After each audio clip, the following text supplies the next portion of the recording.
21º episodio de la segunda temporada de nuestro podcast Magestio te habla. Hoy dije bien el número de episodio en todas sus facetas. Eso sí, todavía me puedo equivocar con varias cosas que son la cartela de YouTube y esto, o sea, la foto que le hago, poniendo el nombre, la descripción y luego en ebooks, porque hay un espacio en el que te pide que pongas la temporada y el número de episodio. Ahí también me equivoco, ¿eh? Es posible que esta temporada lo haya hecho bien 3 veces y llevamos 21 capítulos, así que mira tú cómo va el asunto. También te pido un poco disculpas, o un poco no te pido completamente disculpas, porque no pude grabar el episodio antes y esto está saliendo un poco más tarde esta semana, pero hubo así un poco de motivos personales y de estas cosas que me impidieron al menos hacerlo en las condiciones que tenía que ser y estas cosas o se hacen bien o no se hacen.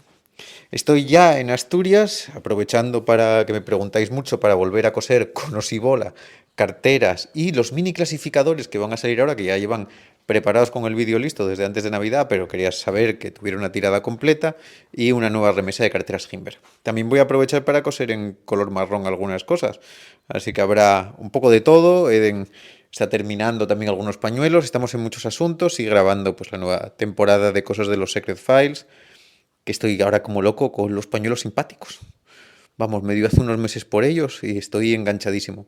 Tuve que ahora parar un poco de leerme el Rice Encyclopedia of Silk Magic con todas las versiones y voy para arriba y para abajo con 6 pañuelos para todos los lados, con las versiones más clásicas. Y también me está sirviendo para reverme los 3 DVDs que, bueno, no sé, hay DVDs que me vi muchas veces, ¿eh? Porque las conferencias de Vernon y los... Hay unos DVDs con unas conferencias de Vernon que se llaman Mystic Craig DVDs, que no me acuerdo dónde compré, los tengo en DVD. Y tiene varias confes de Vernon que son increíbles y algunos vídeos de Hammond. Y no sé, son como una recopilación de grabaciones como caseras de este Mystic Craig. Ahora te lo estoy diciendo, vaya, no las tengo aquí, pero me las voy a traer para verlas. Bueno, y eso, que los que me estoy viendo son otros de los DVDs que me veo muchísimo, que son los de Paul Potassi. Y ahí aprovecho porque Potassi es un personaje mucho más interesante y que de alguna forma se nos va olvidando. Y veis que me disgrego, ¿eh? Luego ya volveré a tema, pero me dejo ir. Paul Potassi es uno de los magos más interesantes que hay y se pueden encontrar algunas actuaciones suyas en español, porque las hay en televisión española y creo que en alguna la puse por el grupo de Telegram, porque hace la carta de la patata, que la hace súper bien y tiene un cambio ingeniosísimo, hace unas cosas de pickpocket geniales. Y no sé por qué, bueno, sí me lo imagino, porque creo que el libro de Paul Potassi, que es How to Live with Razor Blades, Six Scarves y una patata o algo así, tiene un nombre súper divertido el libro y los 3 DVDs son geniales. Este hombre vivía de barcos, o sea, de barcos, él hacía magia en barcos y entonces hacía magia en varios idiomas a la vez. Y es uno de estos súper pros de actuar muchísimo, muy divertido, con una magia súper ingeniosa y súper inteligente. Lo digo por si te puedes poner y los encuentras. Son fáciles de... Los encuentras, no los puedes encontrar, porque igual los puedo hasta subir yo a la web para comprar, quiero decir, porque tienen derechos. Pero hay una versión que se vende en Murphys en digital, que son como 30 pavos o una cosa así, y vienen los 3 DVDs. Está muy bien, porque el primer DVD es una actuación con entrevista, el segundo son los juegos del show entero de Potassi, que a mí eso siempre me encanta cuando son shows enteros, y el tercero es como material de cerca suyo, y todos son buenísimos. Y estoy ahí un poco dándole a los pañuelos, siguiendo la herencia de Potassi, un poco mirando de Leven y todas estas historias. Y ya está, vaya como me fui de tema. Pero si esta ida de tema sirve para que te veas a Potassi y sepas que es uno de mis héroes absolutos en magia, que al final una cosa es la magia que yo digo y defiendo y estas cosas a veces más sesuda y más como un poco experimental en la palabra, pero disfruto como un loco viendo a magos de este tipo. De hecho, hoy el centro del podcast va a ser otro mago un poco de la rama potasiana, si se puede decir de esa manera tan fea. Y volviendo, que tenía cosas, tenía un cierto programa de cosas que contarte. Me gustaría haber empezado con una reseña también, hoy pido disculpas un par de veces. La otra es que me habría gustado hacer una reseña de las galas de magia del Festival del Circo Price. Pero de aquí a que me dé tiempo a ir a ver la de escena, ya va a ser un poco caduca, porque la tendré que ver como más o menos al final del asunto. Y la de cerca ya terminó. Y además, aunque haga una reseña, no vas a poder ir a verla. Y sobre todo de la de cerca, casi no me hace falta haber ido. Lamento no haber ido, por supuestísimo, porque me habría encantado, pero siempre vuelan las entradas y cuando podemos ir no me enteré yo, estaba con la mudanza en la cabeza y estas cosas. Pero bueno, imagínatelo, ¿no? Es un show de Ruby y Fer, de dúo, que son excepcionales. Para mí es una de las formas de magia más fantásticas que se pueden ver ahora. Si no los viste en acción, tienes que verlos. Son dos magos extraordinarios, tanto juntos como por separado, y que la magia va mejorando cada día, vaya, que son geniales. Es que poco hay que decir más sobre ellos. Que bueno, un día a ver si se sientan con nosotros aquí en el podcast y grabamos algo los tres, o al menos pillo a Fer, que lo tengo más veces por banda, y hable, o bueno, como se puede hacer, pero vamos, que son geniales. Y el otro es Da Ortiz, que lo mismo, poco más hay que decir, como que es el mayor generador de escena mágica, de atmósfera mágica, y es una de esas personas que hay que ver y que uno podrá decir dentro de 30 años que lo vio como yo, como algunos de los que me estoy escuchando, unas 200.000 veces, pero que cada una de ellas es igual de valiosa que las anteriores y que nos permiten verlo desde otro prisma distinto y volver a reestudiarlo. Que fantástica. Tampoco pude ver la de escena, pero sí que hice una cosa muy curiosa, y es que la semana pasada, como el martes, pasaron por la tienda a grabar un reportaje la gente de la tarde de Telemadrid. Y además, bueno, si lo quieres ver, en el programa de ayer, del miércoles, hay un cachito en el que se ve la tienda nueva y hablamos un poco y estas cosas. Y ellos grabaron por la mañana el reportaje en la tienda, y luego por la tarde los acompañé a ver la rueda de prensa del Festival del Circo Price, que yo nunca había visto en un sarao de este tipo. Me parece una cosa interesantísima.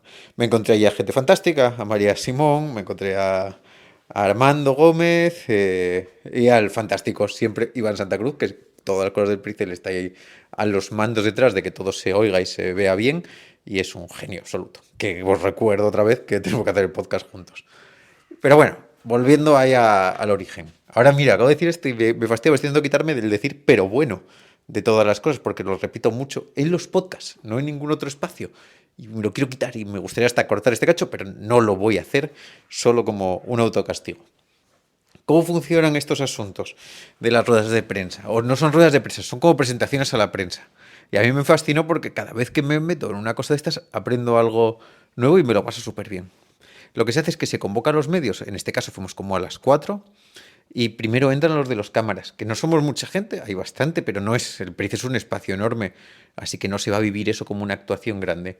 Y primero ponen a los de las cámaras, esos que esos van a grabar y sacar fotografías. Me contaban la reportera que cuando son de teatro a veces se hace dos veces el pase que se va a hacer. Una vez para fotografía y otra para vídeo, para que los flashes de la fotografía no se vean en el vídeo. Y después se hace una actuacióncita o una demostración, en este caso fue de media hora. Y tuvimos suerte porque vimos cosas guapas. Bueno, el Festival del Price siempre está guapo, pero que vimos una pequeña versión del espectáculo con la entrada de Celia y Calista, que es muy divertida, Manju, que es el coreano este de las bolsas de Louis Vuitton, que un día tocaría hablar a fondo de este hombre y de la significancia de la magia y de sus asuntos. Lo que hace es muy mágico, pero es un tema complejo, el de este tipo para mí. Francesco de la Bona, que también es un tema complejo, pero en un sentido totalmente distinto, porque me parece fantástico, me gusta muchísimo, y hubo un momento que lo estaba viendo y decía, como me estoy dejando llevar porque el tipo es suave y no, como no hace ningún aspaviento muy fuerte y es todo muy tranquilo y es un número bastante tradicional en lo que se refiere a las cosas estas de manipulación, pero claro, tiene los momentos mágicos, son brutalmente mágicos, brutalmente imposibles, y permite un poco vivir de una forma pausada y bien. Es un tío que genera una cierta empatía, me gusta muchísimo, ya lo había visto y me encantó volver a verlo.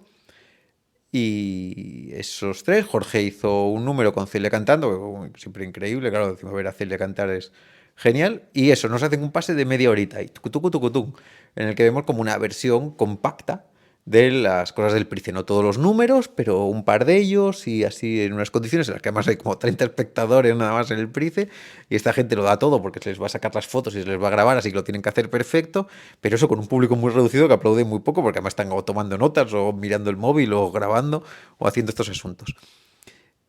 Jorge presenta el festival, lo explica un poco, lo explica a la gente del Price, y después hay como un momento en el que ya se hacen las entrevistas que tenga contratadas contratadas no concertadas cada medio. Me gusta un montón haberlo visto porque había tenido yo la suerte de ir a algunos preestrenos en el Price y en otros espectáculos, pero nunca había visto estas cosas de los pases de prensa. Y me fascina siempre todo lo que me queda por descubrir de cosas que ya siento cercanas, ¿no? Yo viendo cosas del festival un mogollón de años y de repente descubro esto. O en el general del mundo del teatro y de las grandes producciones, del que yo soy totalmente ajeno.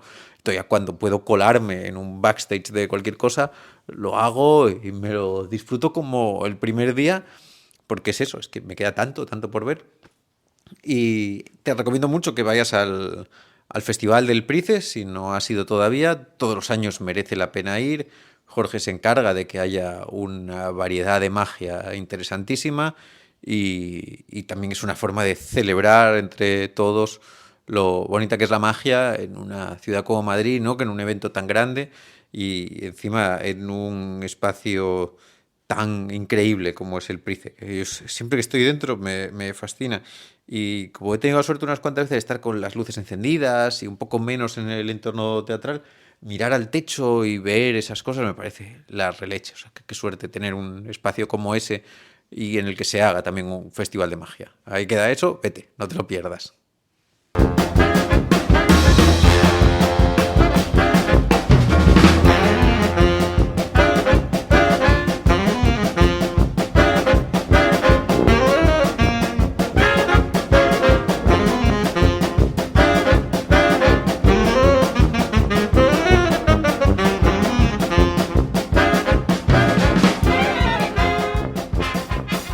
Si empezaba el podcast hablándote de esa saga de DVDs que veo una y otra vez, que son los de Paul Potasi, en el otro lado del cuadrilátero, libros a los que vuelvo una y otra vez, más allá de los sospechosos habituales, quiero decir, no hablando de Estrellas de la Magia, ni de los Chronicles de Vernon, ni del Greater Magic, ni de los Tarvel o el Kaplan, o otros muchos más, vuelvo también muchos los de Hanneman, Cassidy, al Saisig y a la revista. Tengo una lista de cosas a las que vuelvo.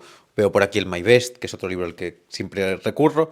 Pero si alguien me preguntara qué libro recomiendo, un poco fuera del tiesto, de estas cosas que dices, esto es la que me puede decir este tipo que me recomendó, el libro The Legacy, Atlas by Himself, The Legacy of Don Allan, sería mi elección, junto con el de Uncanny Scott de Ron Wilson, que es otro libro absolutamente imprescindible, y los dos un poco under the radar. Es verdad que me lo preguntaréis, no, ninguno de los dos libros está en castellano. ¿Se pueden conseguir? El de Ron Wilson es muy difícil, hay que pagar Parné, o irte a la Fundación Juan March y leértelo, que lo tienen allí. El de Don Allan, por el contrario, es muy accesible. Eso sí, vuelvo a decir en inglés, pero la verdad es que últimamente, viendo a gente que compra libros en inglés y utiliza herramientas de traducción con el móvil, que le sacan fotos y se ve en tiempo real, parece que es una barrera que poco a poco se está rompiendo. Máxime cuando hablamos de libros como este, que son libros de repertorio, ¿no? Que no son obras literarias, no es que te estés leyendo a Shakespeare traducido por el traductor de Google, ¿no? Y te estés perdiendo todo. Aquí con entender de qué leches nos están hablando. En este caso, si no me equivoco, el que escribe es John Roger Baumer, que se entera uno, ¿eh? Es un libro además de escritura limpia, si lo quieres ver así, que es muy cómodo de leer. El de Ron Wilson lo mismo, pero bueno, este lo puedes comprar.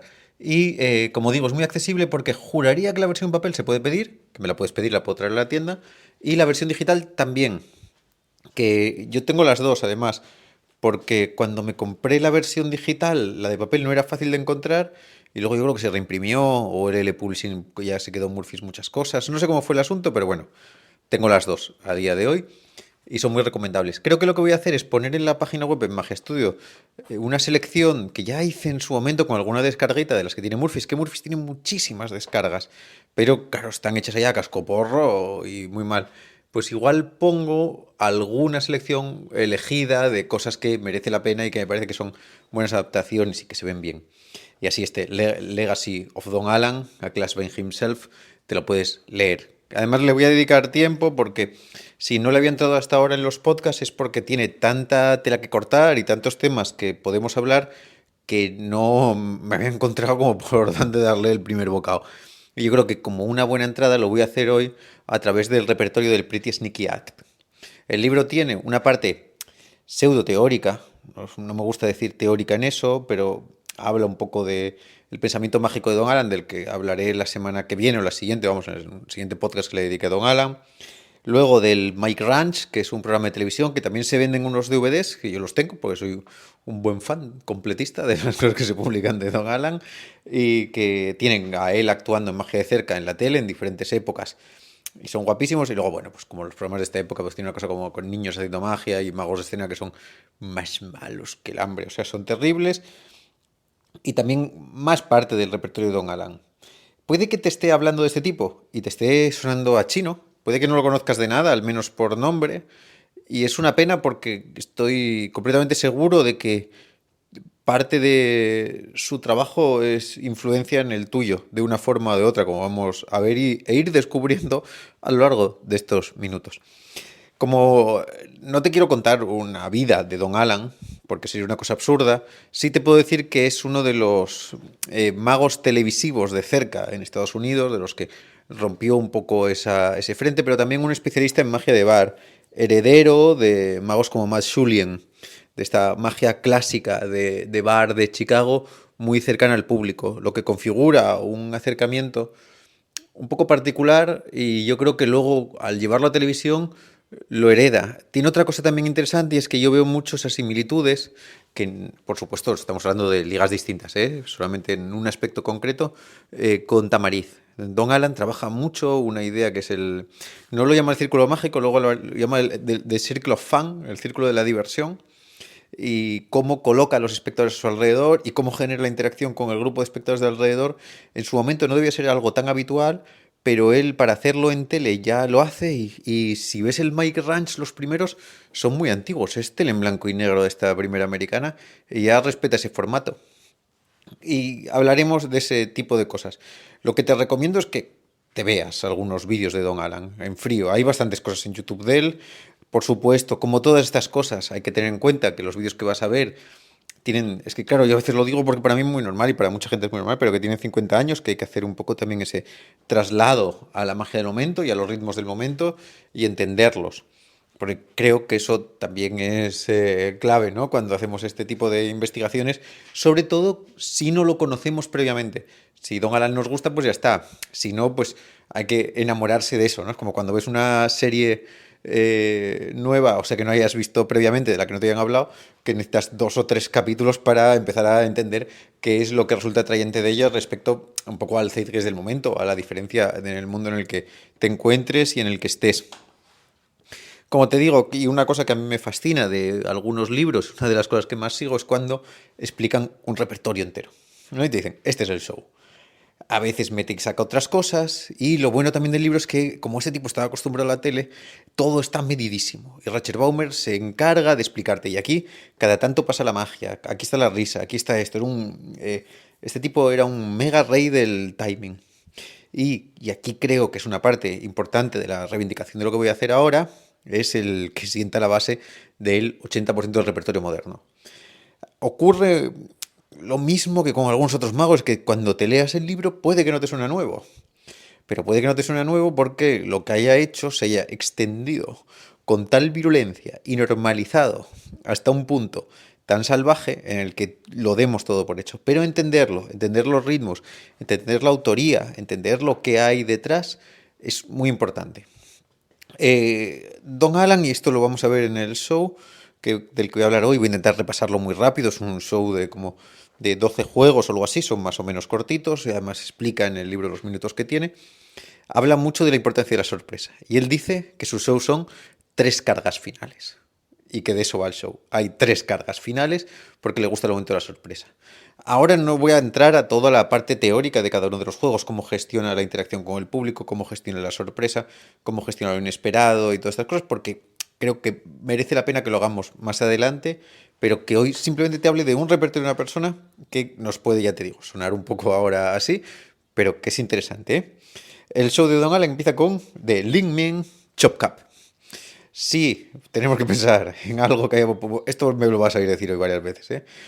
Las versiones modernas de Chop Cup y antiguas, todas son herederas de Don Alan. Don Alan es el tipo que populariza el Chop Cup de Al Whitley. Es el tipo que coge el Chop Cap y dice que el Chop Cap es de Al Whitley y se llama Chop Cap porque su personaje se llama Chop Chop, me parece, o algo así, el de Al Whitley, ¿eh? Es el que se encarga de casi hacer la secuencia habitual del Chop Cap. Todo sale de ahí. Toda la broma de la mano en el bolsillo, lo de Al Whitley, pero todo el mundo empieza a ver a Don Alan hacerlo y es de donde sale toda la secuencia. Además, si te ves el vídeo de Don Alan haciendo el Chop Cap, que hay varios, además a lo largo de la historia, te vas a dar cuenta de que es una estructura finísima, finísima, extremadamente elegante y extremadamente compacta. No es de esta cosa que luego la ves y dices tú qué mal hecha está. No, no, no, no. Los espectadores meten la bolita en el cubillete, está muy inteligente, hay un montón de interacción y además las cargas finales de Don Alan en el Chop Cap son las mejores. El sistema de carga final de Don Alan en el Chop Cap va a misa.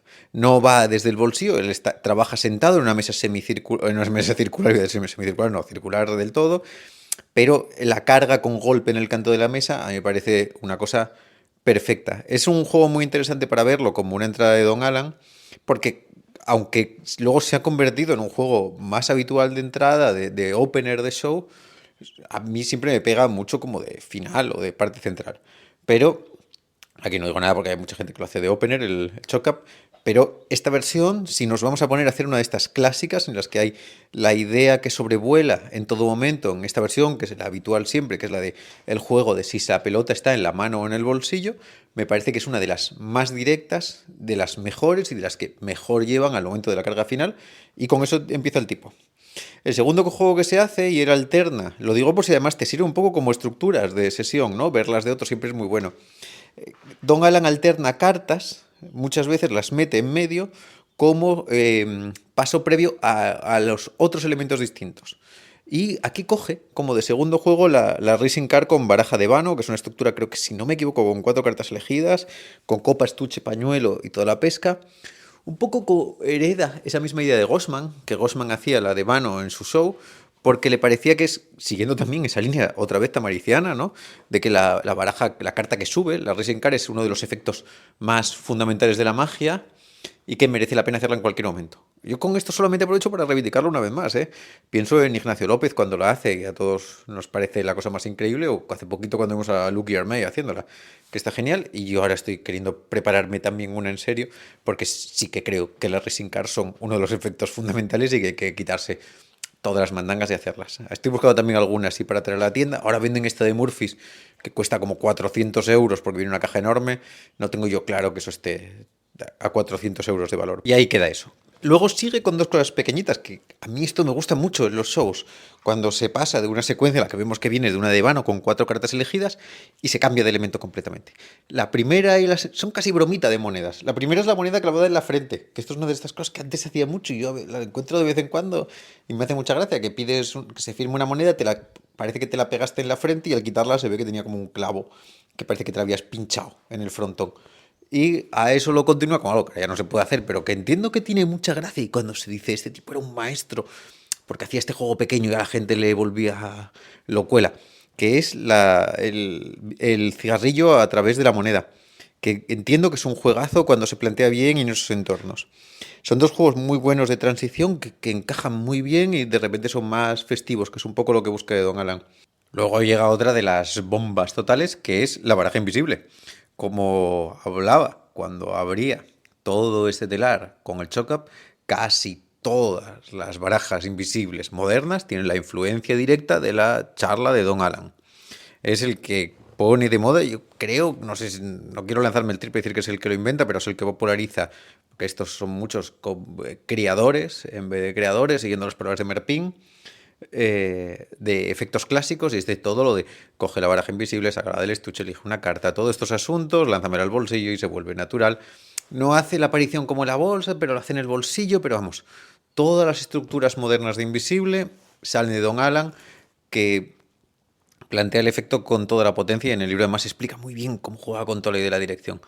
Creo que si lo buscas en YouTube también está. Juraría que casi todo el show está, al menos en uno de los VHS que hizo Don Alan, de estos de IMS o no me acuerdo cuál era, o del Magic Library, no me acuerdo de estos.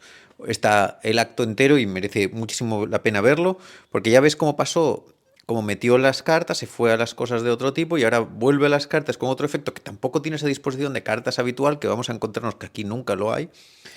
Y luego tira a otra de las cosas que, vuelvo a decir, populariza este señor en casi todas las versiones modernas, que es la rutina del bol de Benson. Es verdad que el bol de Benson es un efecto ya más tradicional que está en muchos repertorios, ¿no? Con muchas versiones, pero en la secuencia de Don Alan es una de las que más se hace. Aquí vamos a volver a encontrarnos otra similitud con otro tipo, que está sobrevolando en cuanto a repertorios de la época. Y no hablo, porque antes en los repertorios es verdad que las cosas se repiten como, vamos, muchísimo. Pero si te das cuenta, en elecciones particulares, tanto el bol de Benson como la baraja de Vano forman parte del repertorio de Don Alan y de otro tipo totalmente distinto, que es Albert Grossman.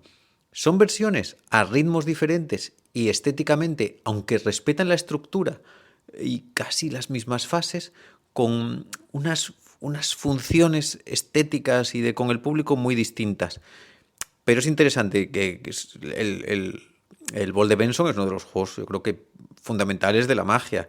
Lo puedes ver en el hecho de que aún forme parte de repertorios absolutamente mega brutales, sin pasar por la versión de Tom Stone, o vamos a decir, pasando por la versión de Tom Stone, o la belleza de Sulio con el cuenco tibetano. Es un juego que merece muchísimo la pena recordar, pero date cuenta que es que aquí mete otra carga final, ¿eh?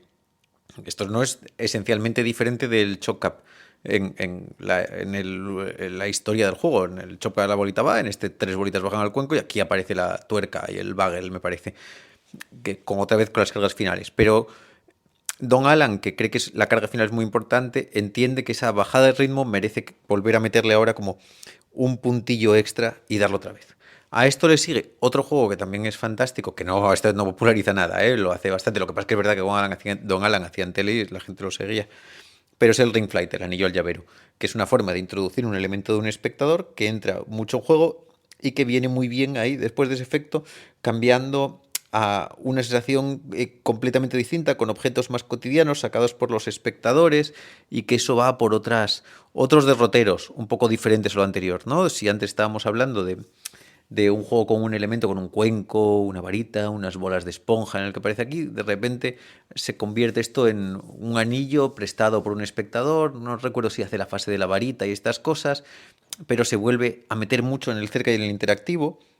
Y sigue con otros juegos que yo siempre siento que se nos olvidó y que era muy bueno. Y aquí en España Manu Vera lo hace. Y me gustó muchísimo ver que lo hace.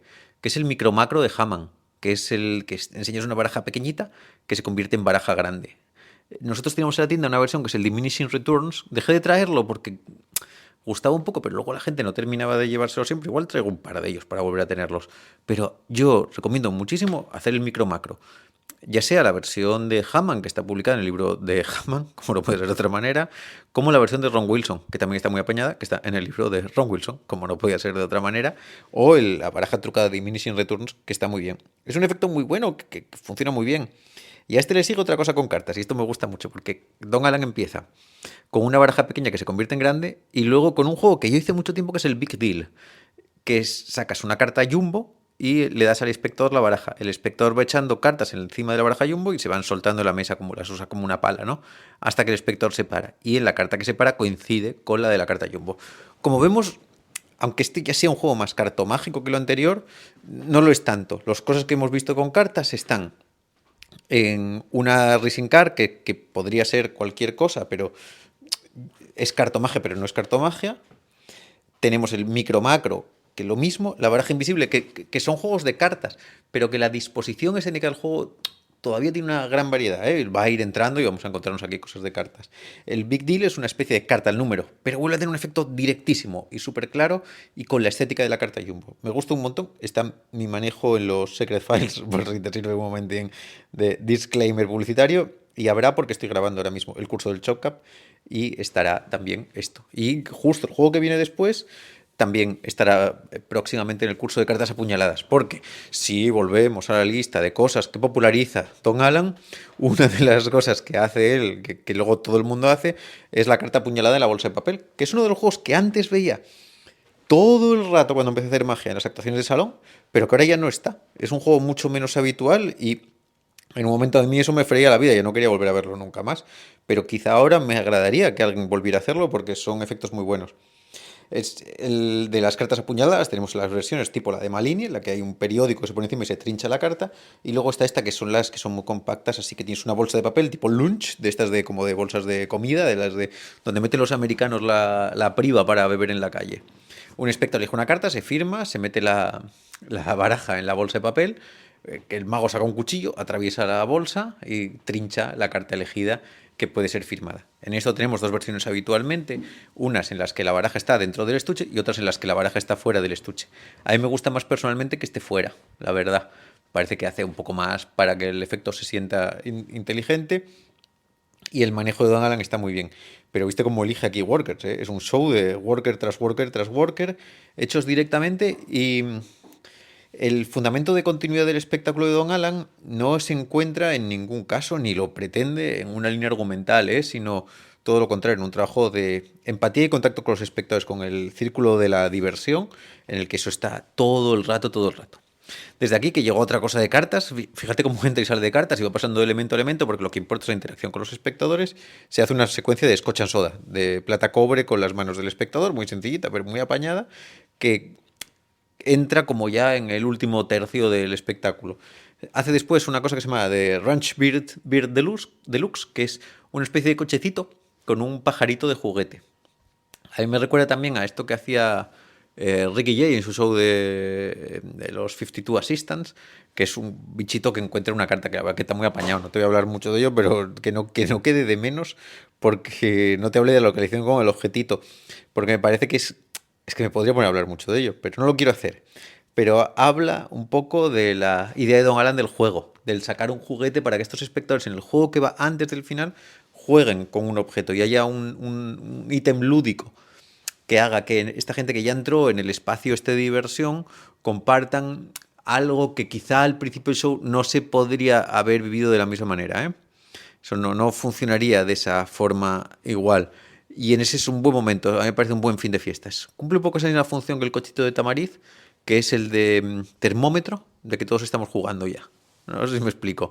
Si esto lo pones y ya estamos todos metidos en la misma historia, es que todo va para adelante. Y con esto ya termina y llega el último juego y para elegir un worker final de los workers de worker se hacen cerca una versión de un clásico olvido de Malini, que es no hace la aparición del cubo de hielo gigante debajo del sombrero, pero hace una última carga final. De hecho, el final de Don Alan es la tercera carga final, como te adelantaba al principio. Él decía, mis shows son 3 cargas finales de cubiletes. Está la primera del Shock Cup, en medio la del Bol de Benson, y ahora se hace esta secuencia que es una aparición de un objeto grande, lo que pille él por medio, pero tienes un objeto gigante porque justifique el final del show debajo de un sombrero, aparentando hacer un juego de monedas, que es una secuencia que está bien, y termina haciendo aparecer un objeto gigante debajo de un sombrero de felpa en ese homenaje a cuando Malini hacía aparecer el cubo de hielo. Es una estructura muy interesante si lo piensas este show y si la analizas completa, porque empieza con un pepino pensando que estructura en 3 cargas finales, una en principio, medio y final, cómo interacciona los efectos de cartas, cómo juega con lo lúdico y cómo mete los juegos en los que interactúa con los espectadores. Y esto además lo compatibilizas con verte los vídeos en los que este Don Alan se hace los juegos, te vas a dar cuenta cómo hay una continuidad en la sensación de sobremesa que da su espectáculo. Espero que este podcast te haya gustado, que hayas visto lo curioso que es este personaje, que te pique el interés por descubrir más de él y la semana que viene o la siguiente, depende de si tengo otro tema en medio, hablaremos de algunos de sus conceptos teóricos. Así que te invito una vez más a que te veas todo lo posible de su material para descubrir uno más de mis magos favoritos.